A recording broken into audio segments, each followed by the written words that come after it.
Hello, Elmhurst University. My name is Dr. Teri Walker, professor in the Political Science Department. Today, we are celebrating a birthday. Who, you might ask? Well, on September 17th, 1787, 39 delegates signed the Constitution creating the birthday of our government. So today, Elmhurst University is celebrating Constitution Day, the birthday of our nation's founding document. It's one of the oldest constitutions, and it's been used by other countries to model their own. The story begins in mid-May 1787 when the Constitutional Convention opens with George Washington presiding over the convention and a quorum of 7 colonies meeting in the Pennsylvania State House in Philadelphia to discuss revising the Articles of Confederation. Eventually, 12 of the 13 states were represented, Rhode Island being the only exception. 74 delegates were named to attend and 55 eventually showed up, but typically no more than 40 were present at one time. James Madison was the only one to come to the meeting, every meeting. He's also known as the father of the Constitution. The delegates, or the framers, were white, male, highly educated, had political experience, and were financially well off. They ranged in age from 80 to 26. By mid-June, revising the Articles of Confederation was out the window, and the delegates decided to draft an entirely new form of government.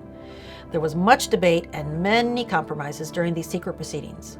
It took fewer than 100 days to draft the Constitution. The final product included a preamble and a main body consisting of 7 articles. On September 17, 1787, the 12 delegates approved the Constitution. 39 of the 42 present delegates signed it, and the convention formally adjourned. Thus, September 17th is known as Constitution Day, the birthday of our government and our nation's founding document. The Constitution was penned by Jacob Shallis, the Pennsylvania General Assembly clerk, for just $30. On just 4 sheets of parchment paper, each measuring 28 3/4 inches by 23 5/8 inches, and in approximately 4,300 words, the framers fashioned our form of government. Their original Constitution is on display in the Rotunda in the National Archives building in Washington, D.C. Now let's talk about a few details of the document. The Preamble, which reads, "We the people of the United States, in order to form a more perfect union, establish justice, ensure domestic tranquility, provide for the common defense, promote the general welfare, and secure the blessings of liberty to ourselves and our posterity, do ordain and establish this Constitution for the United States of America." In other words, the Preamble creates a people. We are no longer a loose confederation, but we are a people together. It explains the reasons for the Constitution to form a more perfect union. It articulates goals, meaning establishing justice, ensuring domestic tranquility, and then it fashions a government for us. Do ordain and establish this Constitution for the United States of America. The 7 articles can be briefly described as the following. Article 1, which addresses the legislative branch. This article is the first and longest because it's considered the most important. Why? Because that's where the power lies, with the people. Article 2 deals with the executive branch. It's a very short and vague article about presidential powers. Article 3 addresses the judicial branch and establishes the United States Supreme Court. Article 4 describes states' relations and admission of new states. Article 5 describes how to amend our Constitution, because the framers had the forethought that some things would have to be changed at some point in time. Article 6 is known as declaring the Constitution the supreme law of the land. And Article 7, the last article, just deals with the ratification of the Constitution. If we look at the Constitution as a whole, it defines the structure of our government, and it embodies 4 basic principles. Republicanism. The power lies with people through elected representatives. Federalism. The division of power between national and state and local governments.